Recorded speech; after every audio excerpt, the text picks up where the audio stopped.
Hey everyone, fascinating chat today as we ask the question, is trust the new digital currency with Trua? Raj, how are you?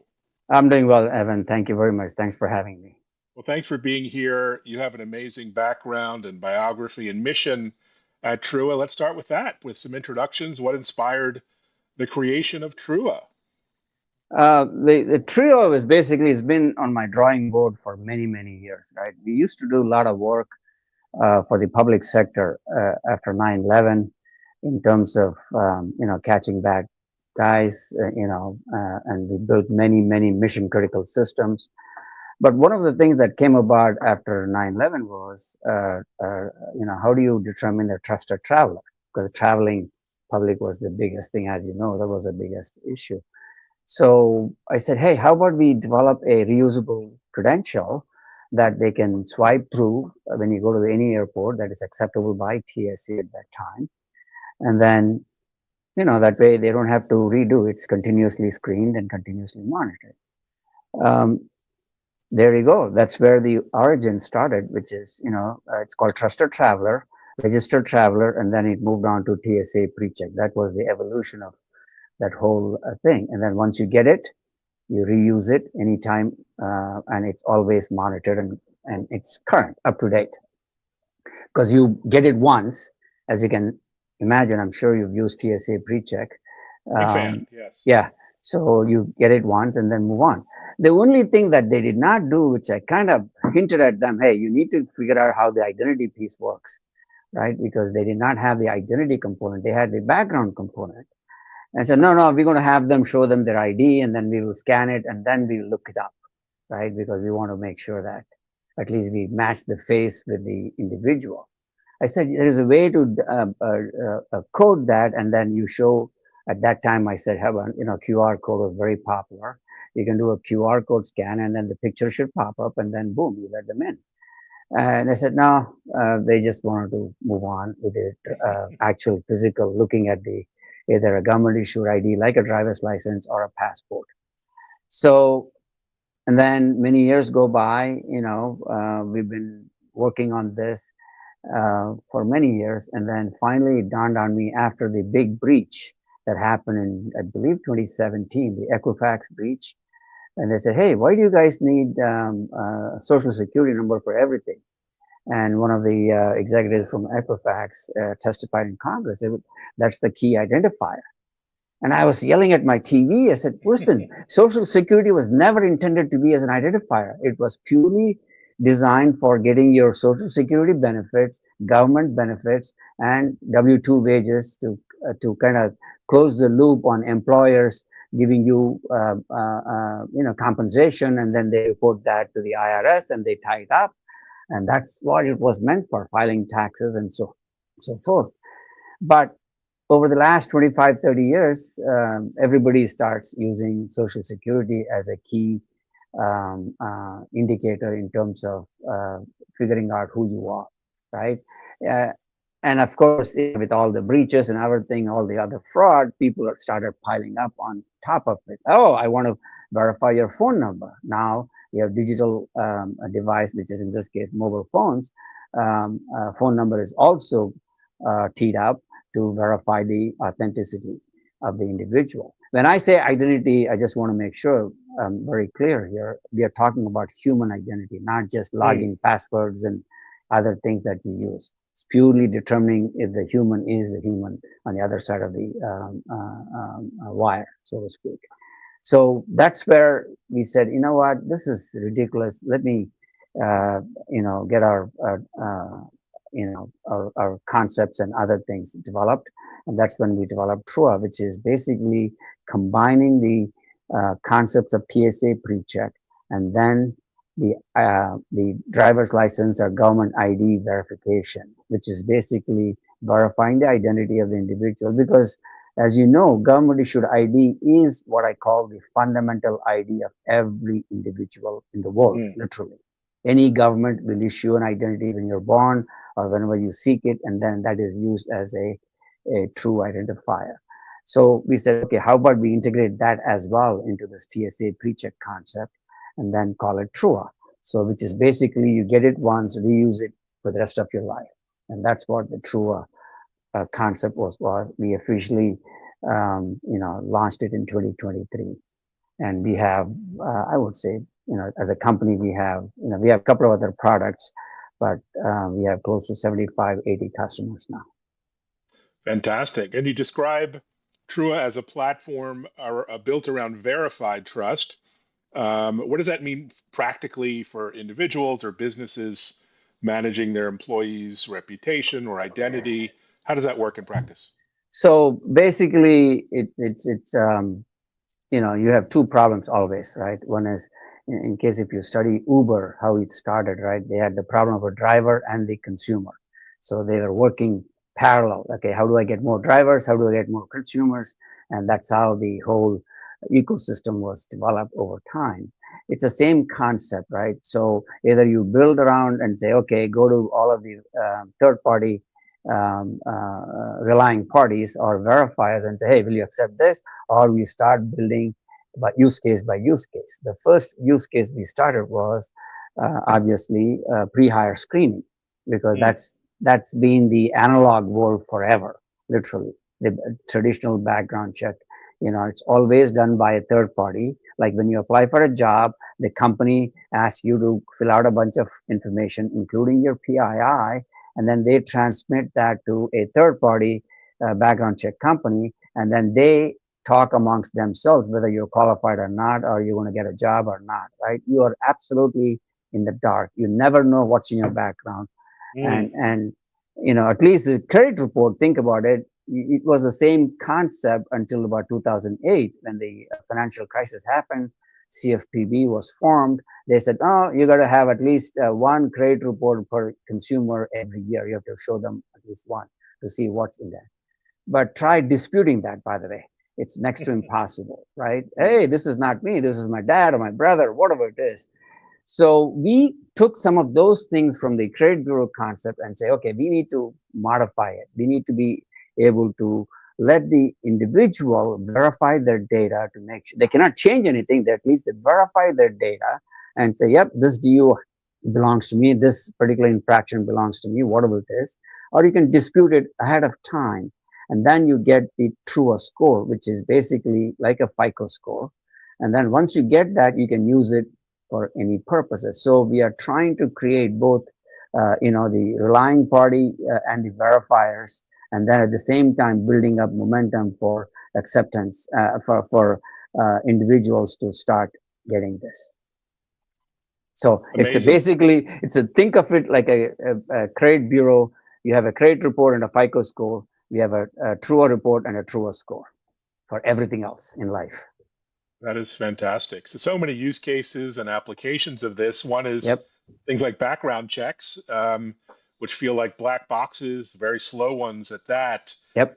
Is that a And major the use thing, case? yeah, another big difference is the background check you can only do after you're offered a job. Ah, That is because it's fully and heavily regulated. Because A, you're not in the loop. That's why they want to regulate. They can't willy nilly do background check on you. In our case, you can send a link to your prospective applicant anytime, any place, and say, hey, this is the criteria for our job acceptance. You need to have a bachelor's degree or a 2-year degree with this particular license or this particular skill set, 2 years experience, and a Trua score of 300. Our score is from 0 to 360 to reflect the 360 view of an individual. So, and a Trua score of 300, let's say, right? Right up front, you're providing the criteria for hire, and then they can go get it anytime. You don't have to wait for an offer. And then it filters out the people that are not going to be qualified, and the employers are not left with a hot potato, which is the biggest thing because they always walk on eggshells when it comes to adverse action. Like, hey, this person had some really criminal issues. I can't, what do I do with this? How does that apply in this state? What are the regulations in this state?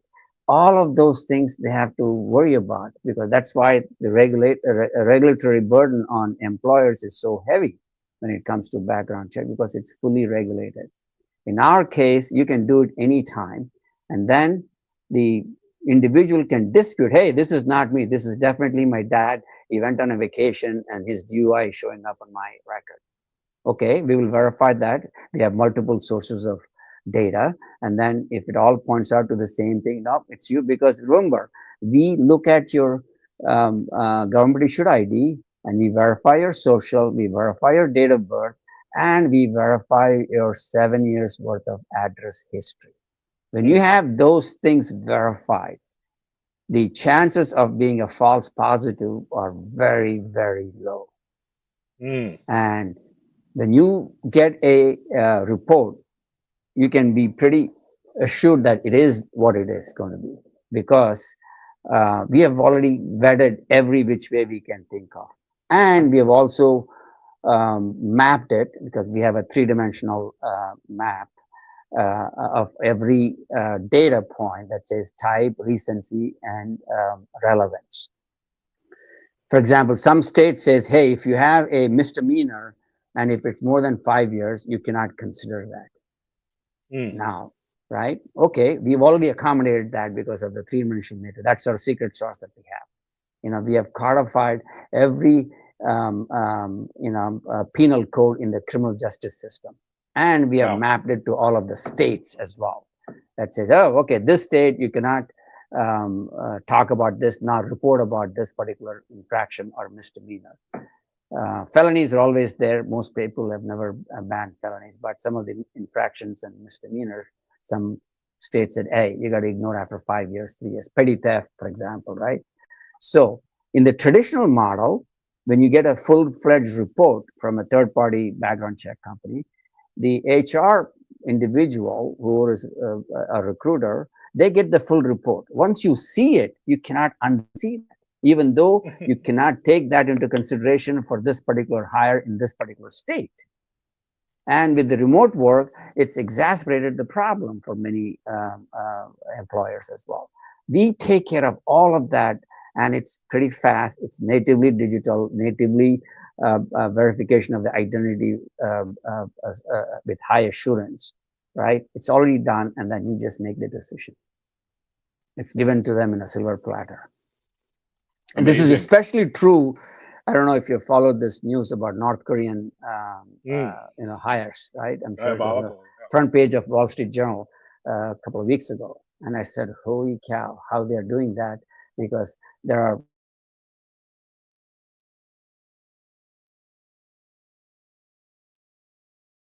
server farm that are using it, and North Koreans were hired, Mm. infiltrated into companies. Yeah. That is What an unbelievable incredible, amount of, unbelievable yeah. story. Yeah. So, do you envision your trust credential or trust credentials being as common and as essential as credit scores? I mean, what has to Yep. happen on the Yeah, that is the regulatory thing. In fact, what we are trying to, what you'll see is we are creating something called a trust bureau. We side? have we have the technology, we have built it, and we just sort of it's a different method of different way of delivery. Think of it, right? How do you today, everybody, for identity verification or any of those things, either you go to a third party, or you buy the systems, you install it in your premise, you collect PII and all of those things to verify and provide your mission. Guess what? That is the biggest honeypot for data breaches. Mm. $46 billion, according to IBM's report last year, in data breaches. An average breach cost is $4.5 million. Okay, think about the amount of money, and then added to that, organizations are spending enormous amount of money in buying for compliance and also cyber insurance, because they don't know when they're going to get hacked. And it's, if you've seen the cyber insurance cost, it has gone through the roof because of this issue. Yeah. So No, it's a we are taking scourge. care of trust as a service, right? Trust bureau, just like a credit Mm. bureau, trust bureau. Why do you need to build your own system? And now it is all, and we're also going into what we call ZKPs, which is zero knowledge proof. You don't need, you as a verifier, no need all of my data. You just need to know that I'm over 21, for example, age, right? Or I don't have a criminal record, or I don't have a misdemeanor, or I don't have a bankruptcy, I don't have any liens. That's all you need to know to provide the service. You don't need to have all of the data underlying that, right? So if we can provide that high assurance way of delivering those things, attributes, without actual PII exposure, think about the reduction in data breaches. Our estimate, we did some research. If you eliminate PII, exchange, and proliferation for every little thing, right, there is at least 70 to 80% reduction in data breaches. Amazing. Well, that's And amazing. more importantly, yeah, that's it. Think about that. And more importantly, many of these things are repetitively done. How many times you have to give out your PII? Okay, you go to a gym membership or you go to this membership, you still have to give your social and I mean, date of and birth, it's on right? a It's clipboard sitting at your there. doctor's office. It Yes. is multiple honeypots are sitting there, right? So So the instead, next the next wave of fraud is AI powered. So I imagine that this level of control and ownership and visibility can also prevent potentially all this AI fraud yep. and vishing deep Because what we fakes. are finally doing is we are co-opting the consumer to be the guardians of their data as well, Hmm.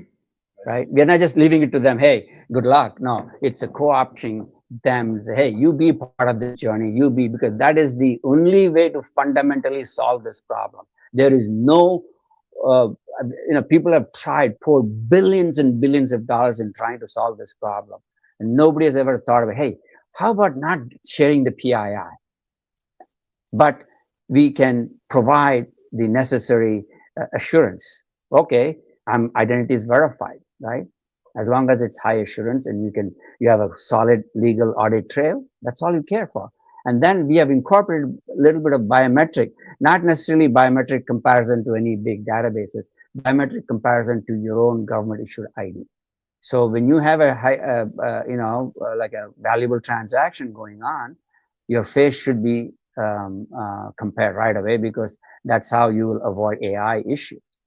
I'm Mm. sure you've heard of agentic AI and all of those things. Mm. That is a disaster waiting to happen in this particular sphere, because you have no idea who that agentic AI is going to take over and start acting on your behalf. Oh, I have my AI agent doing everything. You just don't know, because I'm sure you saw this recently. Apple, I think it was Apple, yeah, a couple of days ago, I got a LifeLock alert that 16 billion login passwords were compromised. Unbelievable. Yeah.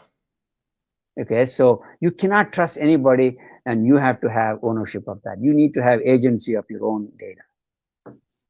Love it. Love your enthusiasm. It's so infectious. So somebody has So, to fundamentally. That's exactly what we are doing here. Fundamentally shifting the paradigm, letting the consumer on board, and then and say, okay, now, I mean, we have a big mortgage company as a customer.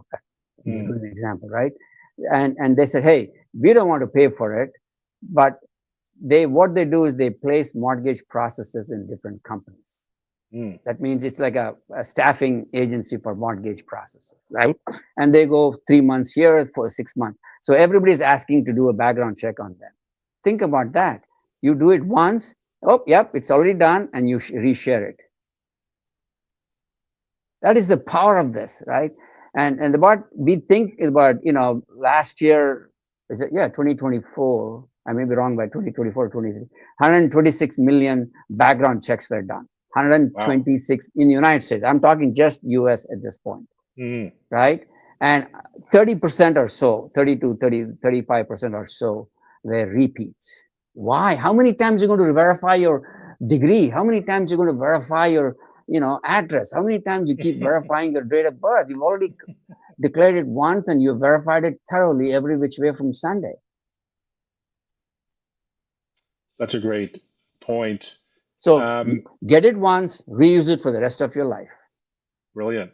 Yeah, So, and how do then you it's think about? continuous. It's continuous. That means it's not like it's static, right? We always look for, okay, what are the variable things in this case, right? Your social date of birth doesn't change. Your college degree, if you were verified, or professional license, they don't Mm. change, except it's expiring or renewal, and those kind of, we have flags for that, right? The only thing that changes is whether you committed a crime or not, or did you go into bankruptcy or not, did you Mm. evict, those kinds of stuff, what I call court records. Mm. right? Which are usually public records. So those are the only things that we monitor and continuously update. We call it continuous screening. Interesting. I guess the other aspect that changes are regulations, constantly evolving state regulations. Countries have all new AI governance rules and data sovereignty. How do you stay ahead of the compliance curve when it comes to all this stuff? So yeah, so one of the things, think of it, right? Because we are letting the consumer in upfront, the regulatory burden is drastically reduced. I've already had Hmm. this conversation with CFPB in the past. Before we launched this, we briefed them, and while they won't say, yeah, this is great, we'll endorse it, right? They'll never say that. And, I really want to put the regulators out of business, especially when it comes to these kinds of stuff, because they have never, ever approached this. Okay, I got to fix this once and for all. Every time there's a new regulation, businesses find a workaround, right? That's what has been going on. Instead, literally, shift the paradigm and say, hey, get the consumer involved. Why are you trying to protect the consumer when the consumer, yes, that makes sense when the consumer had no idea somebody was using your data. But now consumer is going to be part of it. Consumer is part of the journey. They have agency over the data. Now that you can at least eliminate probably 2,000 pages of regulation in the CFPB manual. And we went to them, and towards the end of the meeting, some of the senior most lawyers were there, and they said, hey, you have an advocate at CFB for you guys, because Nice. what you guys are doing is putting the consumer up front, right? Yeah, it doesn't make sense. It has no monetary value for businesses upfront. Oh, why am I doing that? I know I like to keep mining their data, right? But think about the consequence. You're spending enormous amount of time and money on regulatory compliance, enormous amount of time and money and trying to protect your data store, which is basically your PII that you've collected, right? And then enormous amount of time for insurance and money for insurance and other compliance issues. Think about all of that. Won't you? Because that is not your core business. Your business is, hey, I want to let a actual individual into my site or individual into my platform to get the service, whether it's childcare, home care, healthcare, whatever it is that they, right? They are not in the business of making sure that you are who you say, as long as that is done, right? So basically, they can outsource all of that to a trust bureau, right? Think about 40 years ago, everybody was doing their own, the banks and everything for lending, right? They will collect their own data and they were assembling it and figuring out and then whatnot. And then credit bureaus came along and said, hey, you don't need to do all of that. We'll collect it, we'll do it, we'll assign a score, and boom, done. It's exactly the same concept. And So we you're have perfected the issues that you have at credit bureaus. Like mm, it's not a black box anymore. You have visibility into it, and ours is built on blockchain and tokenized. Right, everything is mm. tokenized in this. Nobody can just leak it and take it. Right, and it's a blockchain ledger. Right, so immutable. Basically, nobody can change anything, and ZKPs, zero knowledge proof. Well, finally, we found the killer app for blockchain outside of crypto. So that Yeah, yeah, congratulations I on that. always said, yep, that is exactly right. But we don't lead with it necessarily, because we are not trying to get a blockchain uptake here. We are trying to solve a problem, and then we are using some of these technologies to bolster and make it a Fort Knox. And speaking of technologies, what other technologies are on your radar? You've got Sam Altman scanning people's eyeballs around the Yeah, world, facial world. recognition, What's that? World something, right? It's WorldCoin. a world coin, right? What other tech is on Yeah, your radar? it's going to be a rough ride for them in United States, because US is always skeptical about some of those kinds of stuff, especially biometric, right? It could be used for nefarious purposes. I've written many posts about that in the past. The issue with that is, just because you have a face, you still need the other attributes to Mm, verify, right? right. And so that could be good for certain applications where you want to make sure somebody who's authorized to be in a location, they can, right? But again, somebody has to collect, somebody has to do all of those things, and yeah, you can put all of these little bots in every place to collect that and do all of those things. It is, in my opinion, it's a dangerous path. But there, I'm sure when the dust settles, there is a sliver of an application for that. I just don't know Interesting. what that is. Yeah, yeah. For us, agency over your data, personal data, is very important. That is something that I'm passionate about. That you need to have, at least you need to know where it is, and at least you need to know who's using it, right? And so So, obviously the opportunity is immediately here in the U.S., North America, but globally there are hundreds of millions of people born without identity of any kind. You must yep. have your eyes on Asia Yeah, and Africa so and we India as well. ultimately, yes, that's a great point, right? So somebody has to verify that you were born in a certain place, right? Mm, Let's say a local hospital, right? So that particular aspect, it's always still what I call analog, in the mm, sense that you were born in this hospital, somebody's issuing, right? And if there's no national ID, let's say, right? And how do you determine the individual, right? Unless you assign them right up front, right? You can do all of that, and that's the easy part, right? Then you verify, and then, for example, there is a big move in this country to called mobile driver's license (MDLs). I'm sure mm. you're familiar with that, right? And states are notoriously slow, and they're trying to literally make it come up with a digital version of the driver's license. And they're not trying to do this for new one, they're trying to do it for existing one. And I'm thinking, why do you want to waste your money? Here's Okay, they have an existing analog card.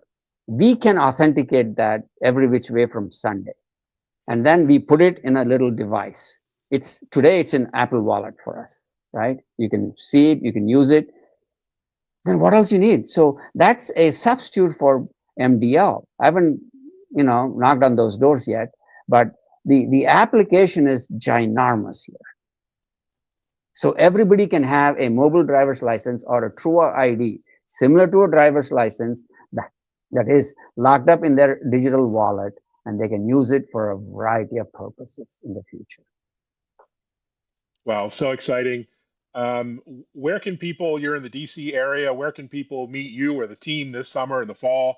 What are you looking forward to event-wise or meetups or other speaking opportunities? I had to check our calendar, right? I know we were just at Unleash America, they were at Okay. Marketplace Risk, and then, there are 60 or 70 million gig workers in the United States, Mm, approximately. It's increasing. Think about everybody having one of those things, because they wow. keep giving out their information over and over to, okay, Uber in the morning, Lyft in the afternoon, Mm, and DoorDash in the evening, right? They're all different companies or different outfits. They are all trying to verify you, and you have to provide your information. Why? Why? Think about the proliferation of the data. Everybody's got a honeypot now, and you have to guard it. And that's why the breaches are just going through the roof. Every day you're hearing about a breach. I'm challenging AT&T. Recently, I'm sure I wrote a post about that mm, as well. Why do the 80, 90 million PII was leaked? How did that happen? Why did you need social security number? mm. Right? Oh, credit check, right? You could have done that and then deleted the thing. You could have deleted it, right?